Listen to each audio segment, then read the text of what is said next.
In that case, spoilers for the adventure Electric Dreams, which is the adventure in the starter set of the Blade Runner RPG.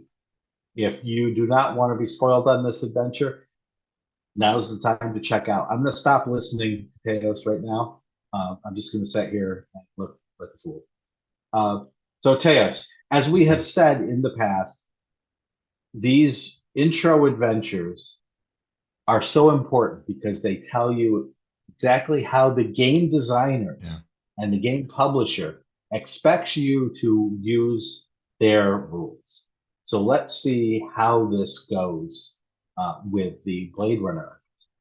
Yeah. So it's exactly right. And when I read the rules and I go, oh, this sounds so cool. Like, what does it mean to be human? What does it mean to be a replicant? What is, da, da, da.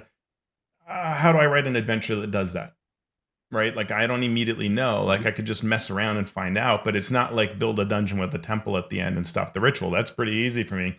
I'm accomplished with that. Well, Dreams walks you through that. And the start is very interesting. So this is a 54-page book.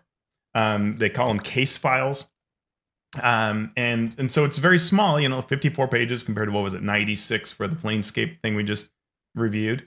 And it's meant to run, I don't know, like maybe 3 sessions, something like that is probably pretty typical. But looking online, a lot of people had run it for 5 or 6 sessions. I played it in one, but the DM was very adept at modifying it so that it could end in 3 to 4 hours. It's very hard to do that, so you're looking at least 2 sessions. It's made for up to 4 players, so that's a little bit of a limit if you have a larger group. And they make suggestions for what PCs, which pre-gens to use if there are fewer than 3 characters. You can of course make your own and then just draw from those conclusions as to the roles of the PCs. The introduction is very interesting. I ran it as is to see how it went, and it played pretty well, which is a grizzled old detective pre-gen Novak is sitting at having noodles, right? This is right out of the movies, and a lot of things will be very evocative of the movies.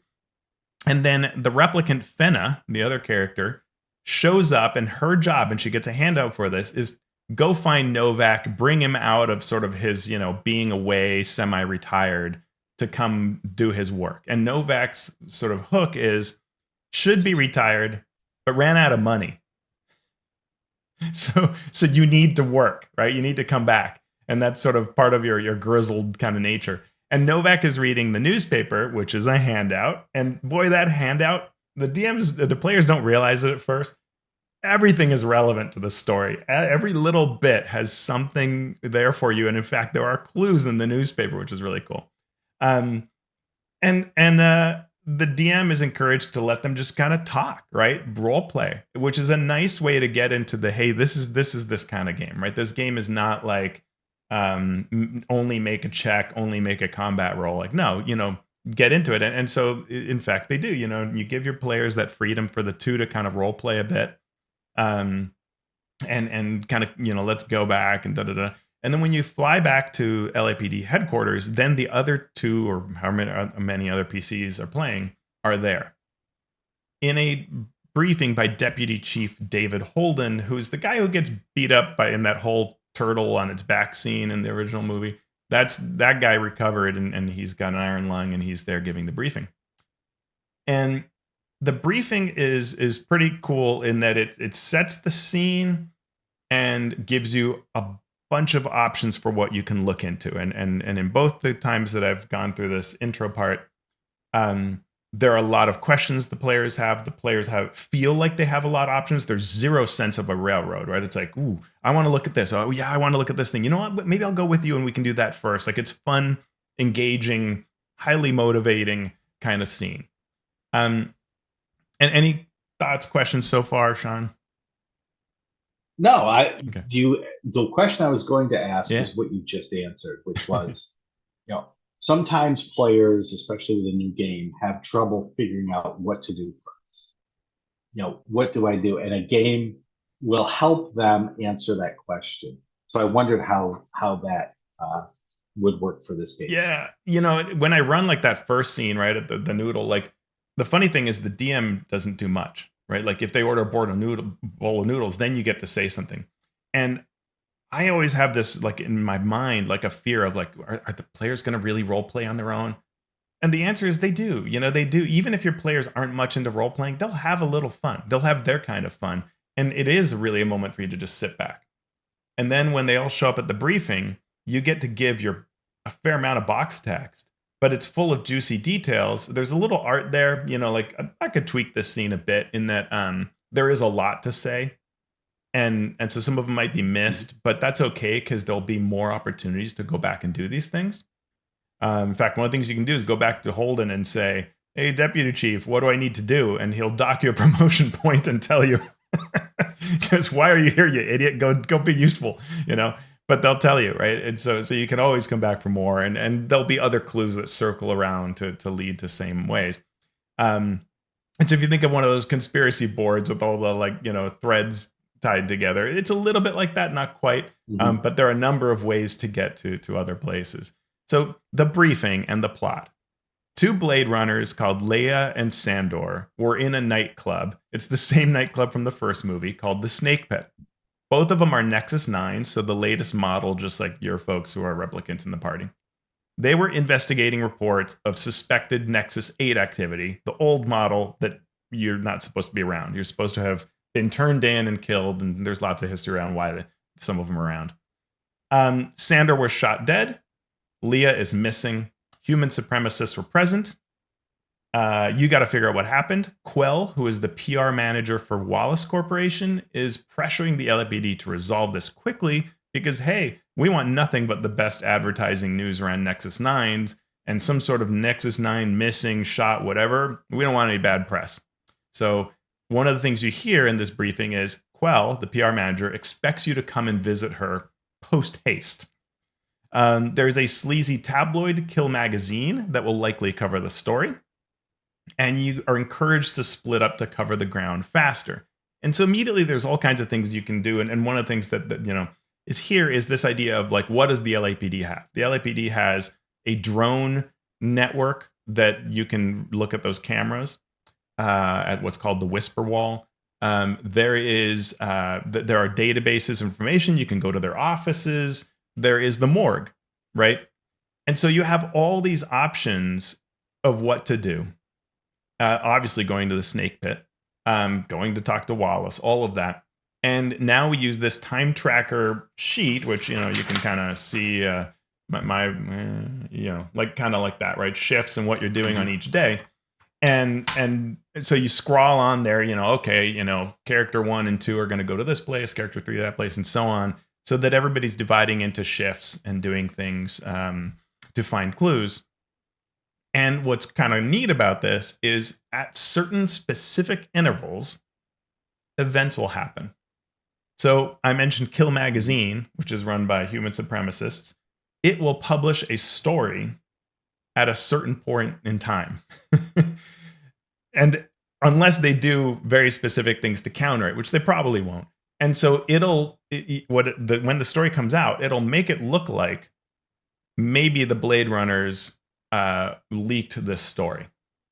All right, it puts them in a negative light and will cost them promotion points unless they've done other things to counter that. There is an event where it's kind of unlikely to be avoided. Wallace Corporation will decide, you know what, this hasn't gotten resolved.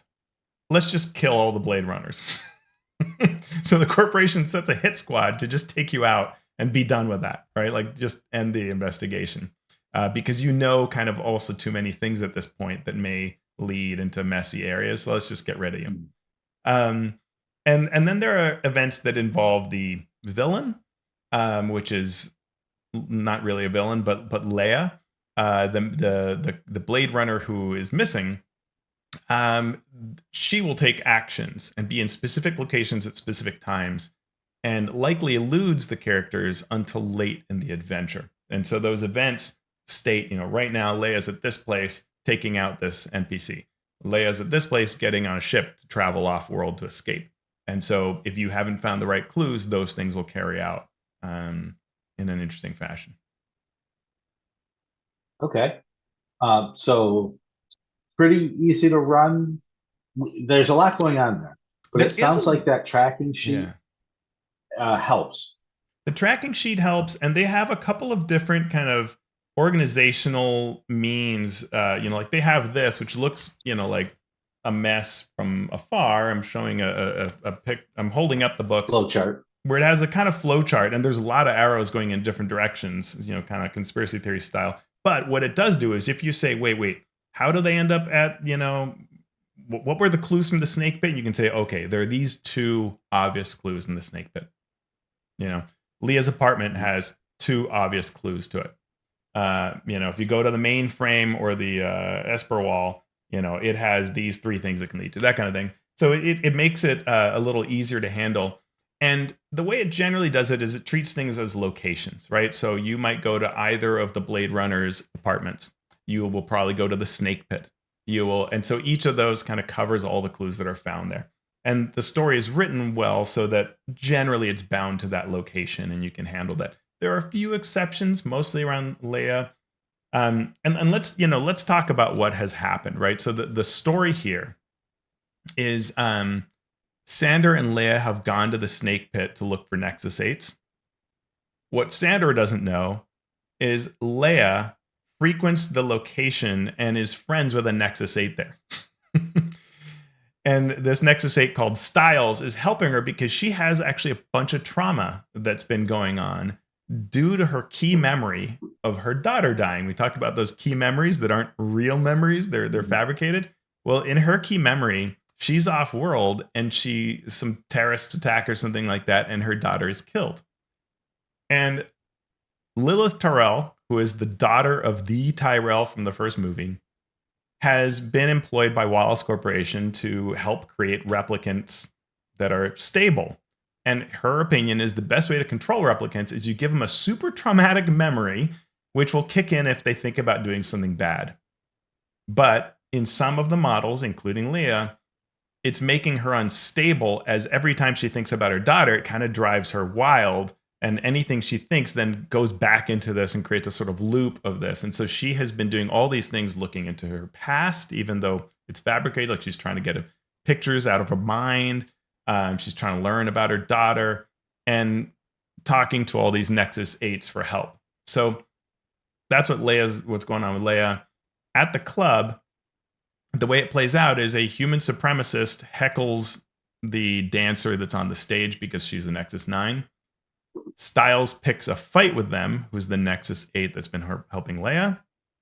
Sandor notices, and he's going to go arrest or kill the Nexus 8, who is Leia's friend. Leia shoots her coworker dead, and then she escapes in the chaos. So there's a mess of things there that you have to unentangle as characters to figure out, who shot Sandor. Well, it was her partner. What were the supremacists doing? Did they shoot him? No, but they were inciting the thing, all this kind of thing.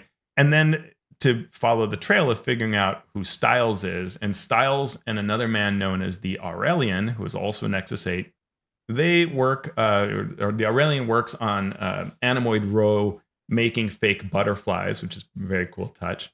And they are working to help Leia get off world because in their opinion, look, like you made us. We live in this horrible world, in this horrible system. We're just trying to survive, man. And so we're going to get her off world so she can be safe. Because the problem isn't her, it's you. It's the society, right? It's these corporations. And Leia's like, yeah, I'm going to go off world. But Leia's plan in the story is, I'm also going to go and get my revenge with Lilith Tyrell, who designed my fake memory. When she goes to visit Lilith Tyrell in her lab, Leia's daughter is there, who happens to look exactly like Lilith's daughter is there, Lilith Tyrell, the designer. That daughter looks just like the fake memory. And in fact, Lilith and Leia look very similar because they're based on each other. So there's a lot going on in those kinds of scenes. It's really nice sort of sci-fi. Depending on what clues the PCs gather, they may be able to stop Lilith Tyrell from being killed. They may be able to save Lilith Tyrell's daughter, or it may be that Leia offs Lilith, takes her daughter, and escapes off world, right? And those are the kinds of things. And the questions of what do you do with the Nexus 8s as you go through all these scenes? And you will go through these shifts. You will have downtime that can have sort of interesting clues tied into the story. You will have opportunities to gain promotion and humanity based on the choices you make. And so, like when I ran it, they uncovered one of the Nexus 8s, and there was some really good discussion about, do we turn this Nexus 8 in, which is what we're supposed to do? They'd captured him. Do you turn him in for termination? Do you let him go and work with him? And boy, they were really close, and they finally decided to turn him in. Promotion points, boys. Good job, you know. Mhm. But nobody felt, not too many of the characters I think felt super good about that. But that's what they've done so far, Mhm. and so it's rich to see what will happen down the road when they meet the Aurelian and Leah herself. They haven't had the hit squad show up yet. They've had a fight with a bunch of Nexus 8s, kind of a gang of them. And then throughout all of this, you've got these cool handouts. And then there's the final confrontation. Before I get to that, Shawn, any thoughts, questions? No, it sounds like a quite a few D&D non D&D games that have come out Mm-hmm. over the years where it does something well that D&D doesn't do well at its base, which is investigation, which is make that connection between the narrative and the mechanics as Mm-hmm. strong as possible. So Right. you can see yet another way that a game does these things. Yeah, and some of it is the mechanics, but some of it's just the approach, right? So, like, if we think about our Planescape review, there are some times when the PCs are given these really interesting questions about themselves. You are, I don't want to spoil it, but those who saw the scenes, you know what we're talking about. Hey, the nature of you. And then it goes, would you like to just go run around Sigil and explore things? And you're like, don't I care about this really big thing going on? No, but Yeah, and this is the opposite. This is like, you are on point with the things the story is about, and it leans into that, and yeah, it gives you those options so you can decide, it's not railroading you to say, like, now you'll go to this gate town. Like, no, like, you may or may not have picked up the clues, and if you didn't, well, this is what happens, right? And you may very well misinterpret yeah, these. Who are these gunned assailants that came to kill you? You may pick up on exactly who they are, the Tyrell Corporation or the Wallace Corporation, or you may not, and not be sure what's going on. In fact, one of the places they can show up is in the middle of the lab. When you go to the lab, you could have it's one of the most fun ways to run it, I think, is your characters are at the lab to find Lilith Tyrell and learn about whatever's going on. May or may not know that Leia is there, who's about to try to make run with the daughter and kill Lilith. And then you can have Wallace Corporation show up to kill everybody. And that's a wild scene. yeah, And then Lilith will try to escape from that mess. Um, that it's all up in the air, right? And that's, but you're given the ingredients to mix and make the soup, right? And the players are the right. people who are deciding how much of everything gets added, right? Or whether an ingredient matters or not. Um, and this, everything about the way this is created supports it fairly well. This is not a perfect adventure, but I mean, it's pretty good. Like, I would not more than pretty good. Pretty good's too. It's very good. Um, and the things you might tweak are pretty minor. Because again, and this is something that D&D doesn't. D&D, like, places, it hinges almost on the words and how they're written. You know what I mean? Mhm. Versus here, Yeah, it hinges on what the players and DM do together. You know, yeah. Just to be clear that yeah, just to be clear, this is not an indictment on D&D no, yeah. because D&D wasn't written, the rules weren't written to do what this game does. Yeah. Because this game is based on a short story and two movies that have a very specific genre, very Yeah. specific expectations. And D&D is built on Lord of the Rings. It's built on this sort of questing to find the thing and fight the big monsters and get from point A to point B and and defeat the thing and take its stuff and then Yeah. use that stuff to defeat the next enemy. And so it does exactly that. Why it's fun to look at these other games is to see exactly why it can work. So if you do want to run a D&D game that has some of these things, it shows you a path with which to do it, with the understanding that the rules themselves of D&D don't necessarily make it easy to do it, but you Yeah. can modify it a bit to do it. And if you want the full experience, run this game Hmm. instead. Right. Yeah.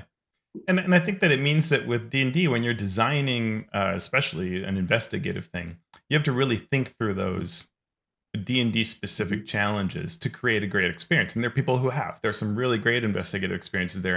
And we talked about Cult of the Reptile God as an old example of that, or Sinister Secret of Saltmarsh. Um, and Logan Bonner's written a 4E adventure that's really good at doing these. And there are a number of cases where it can be done really, really well. Um, for this adventure, it one of the ways that things are handled, right, is it says that you will probably have a couple of possible end scenes, what it calls the final confrontation. So it may all play down in the memory lab where Lilith Terrell is, like I was describing. That could be the end because they just resolve it. Or probably it won't be because she'll manage to get away based on how it's all set up. Um, and then the end is she is going to try to go off world, meeting at the old Hollywood sign, which is half standing. There is a shuttle that's Yeah. going to take some replicants off world, and I think they're all Nexus 8s. So, it's one of those questions of what do you do if you confront her and she's just saying, like, I just want to escape? And all these other people who are there are Nexus 8s with whatever their stories are. You don't even know. And they want to leave. Do you gun them all down? Do you turn them all in? Do what are you going to do? It's a really, really interesting thing. And maybe Styles, depending on how it plays out, Styles or the Aurelian may be there at the final drop point as a possible confrontation. So all of that creates a very rich question. And if you're playing a human, you may be thinking like, how do I feel about these replicants? But which some are my coworkers. And how do I feel about, just because you're an older model? But Leia's a Nexus 9. If you're a replicant, you may be thinking, what's up with my key memory? Is that glitching? Mhm. It might be. And pregens have some interesting pieces to them that also tie into that whole idea of like, hey, you know what? I'm a Nexus 9 cop. My key memory was designed by Lilith Tyrell. So how do I feel about Yeah, Leia and offing her? Right? Like when right. she's kind of like me. And so Yeah, those yeah. create some really neat ideas. And I mean, a plus job, I'd say, overall on this adventure. There are a few things that, as a DM, you'll feel like they may be a little overwhelming. They'll probably go better than you think, which is nice. It'll go better than you expect. It may feel a little challenging to run this, but actually the scenes will play well. You'll be pretty supported in what you're doing here, and you can kind of choose how wild you want to be. Like one of the options is, you can have the characters in their spinners and have the Wallace Corporation attack in the air and have a chase scene and rocket propelled grenades fired at you. And you can make it more complex if you feel really comfortable with it, or you can play it a little safer. And yeah, really nice job. And again, the starter set is an incredible value. The handouts, all of that, it's really nice. And if you own the core book, and then you can put the rule book on the table for players to use, right? So create some options. Nice stuff. Well, Teos, thank you for sharing your love and your knowledge of this starter set and this game with us. And thank you to all our listeners out there. We also want to give a special shout out to our patrons. Our patrons keep us going, and we really do appreciate it, whether you are a Master of Dungeon supporter, a Master of Realm supporter who gets a shout out in our show notes, or our Masters of the Multiverse patrons who get individually acknowledged right now. Keith Ammon of the Monsters Know What They're Doing. Craig Bailey, Steve Bissonette, Merrick Blackman, Even John, Darren Chandler, Seth Eckel, Andy Edmonds at nerdronomicon.com. Nathan Fuller, The Mighty Jerd, Ben Heisler and Paige Lightman, John Hurst, Chad Jackson, Brian King, Jim Klingler, aka DM Prime Mover, Chad Lynch, The Mathemagician, Eric Mengi, The Micro Ant, John Malley, Falcon Neal, Mike Olson, Post Fiction RPG Audio, Robert Pasley, Vladimir Pruner from Croatia, Chance Russo at Drago Russo, Ross Sandberg, Andy Shockney, Krishna Samose, Thrace, Joe Tyler, James Walton, Graham Ward, and Chris Weber. Thank you so much. We would appreciate your support in that same way, and you can give it by going to patreon.com/masteringdnd and giving us a little bit of your hard-earned money as well as your attention in this year of our Lord 2024. That's patreon.com/masteringdnd. Also, if you want to help out, you can leave us a review on Apple Podcasts or via whatever means you listen to our podcast. And you can also subscribe to our YouTube channel, which would be helpful as well. Teos, where can people find you and your new and upcoming work on social media? Find me on alphastream.org. That is the place. You can find the quick links to all of the Planescape episodes we covered. So if you're running that or want to remember whether you should run it, you can find direct links to our show notes if you're a patron subscriber to each episode and the summary of all the advice we gave. So check that out at alphastream.org. Shawn, where are you? You know where I am. I am on the social medias at Shawn Merwin, whether it's Twitter or Mastodon or Blue Sky. You can also follow the show on those platforms as well. You can join our community and ask questions via our Patreon, and we have a wonderful Patreon Discord channel where we discuss all of these topics with our subscribers. And you can also leave comments on the Mastering Dungeons YouTube channel. That's YouTube at Mastering Dungeons. So, Teos, we have gone into the future, the dark, dark future, especially in LA. What are we going to do now? Well, I'm going to stop thinking about golden ages and I'm going to log into my work so I can earn some promotion points. Yeah, and I'm going to look at everyone around me and wonder if they're a replicant, and then sort of wish I were.